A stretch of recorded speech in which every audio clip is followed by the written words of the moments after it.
Mr. President, I would like to thank honorable speakers for their very insightful statements and interventions. Mr. President, Madam Acting High Commissioner, Excellencies, honorable guests and distinguished delegates, it's my utmost honor to address this panel on the right to development within the 51st session of the Human Rights Council on the Day of Democracy, in my capacity as a designated chairperson of the Non-Aligned Movement Youth Organization. We have gathered today on this solemn occasion to show our commitment to the implementation of the 1986 UN Declaration on the Right to Development on its anniversary. It's hard to argue against the fact that the right to development encompasses other human rights as well.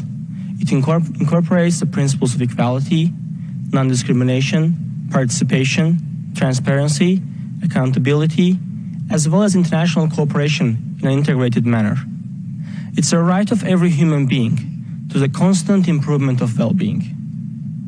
Today, I have the honor to speak on behalf of the youth of Non-Aligned Movement member states, the youth that consists of nearly 90% of the young generation living in all around the globe. The right to development, especially in the context of youth, is one of the prioritized issues on the agenda of the NAM Youth Organization. It has already been 1 year since the inauguration of the NAM Youth Network that later got transformed into NAM Youth Organization during the first full-fledged summit held in Baku last summer with the participation of youth representatives of 60 member states of Non-Aligned Movement. We're actively engaged in being the common platform for youth representatives of non-member states to exchange ideas on current challenges they face in ensuring sustainable progress and providing them a framework for offering solutions. If we are to speak from the perspective of non-member states, we should point out inequalities in the global political, economic, and social system that impedes the realization of the right to development of people living in developing nations.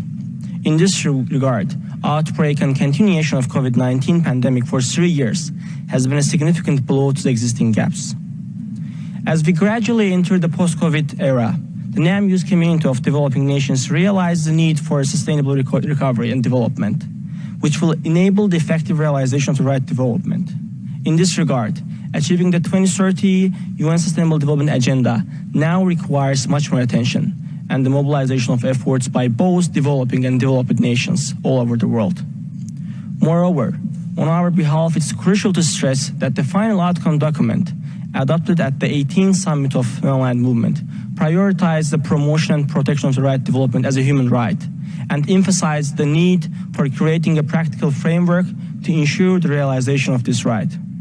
The NAM welcomed the resolution adopted by the Human Rights Council on 8 October 2021, which affirmed the protection and fulfillment of the right to development that can be achieved only via the actions undertaken and policies implemented at all levels, with the active engagement, support, and assistance of the UN, its bodies, agencies, and Human Rights Council, as well as other relevant stakeholders that are present in this room, which represent political, economic, social, and environmental spheres.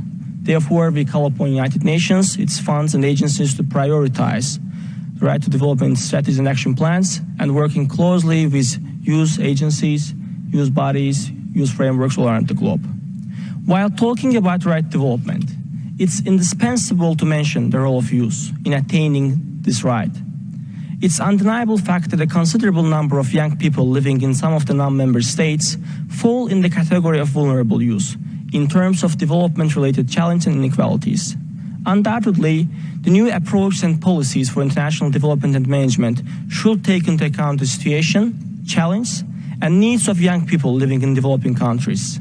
In this regard, we realize that the implementation of the right to development is a continuous cycle of participating, contributing, and enjoying this right with the young people at the center of it. Therefore, we believe that the nations of the developed and developing world should merge their efforts to empower the young people who are present change makers and future leaders by granting them the opportunities and platforms to discuss and exchange ideas over the challenge that they face and how they can come up with innovative, user-oriented, and effective solutions. To conclude my speech, I would like to thank you for the opportunity to attend this session on behalf of the use of non-aligned movement member states.